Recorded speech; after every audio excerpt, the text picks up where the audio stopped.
Hei.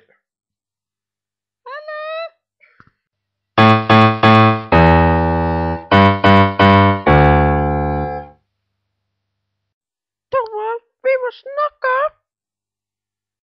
Må vi da? Nei, vi trenger ikke det for min del, altså. Jeg får en klem i deg, da.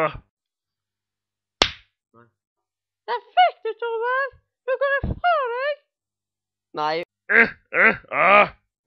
Nei, Nora, min vesle sangfugl, du kan da vel ikke bare gå? Jo, tenk, det kan jeg.